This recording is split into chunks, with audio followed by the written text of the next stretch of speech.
আসসালামু আলাইকুম গাইস, আশা করছি সবাই ভালো আছেন। এই ফিল্টারের বোতলগুলো আমি 20 টাকা 30 টাকা দিয়ে কিনে নিয়ে এসেছি।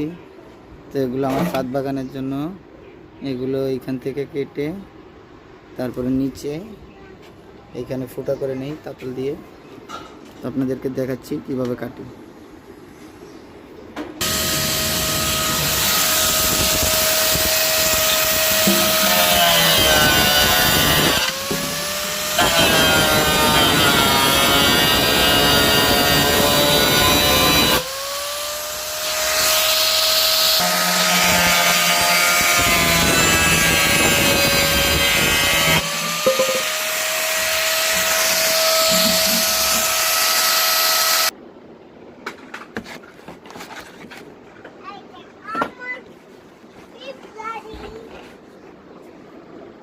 এইভাবে আমি তাতল দিয়ে ফুটা করে নিই। এইভাবে এই পটগুলো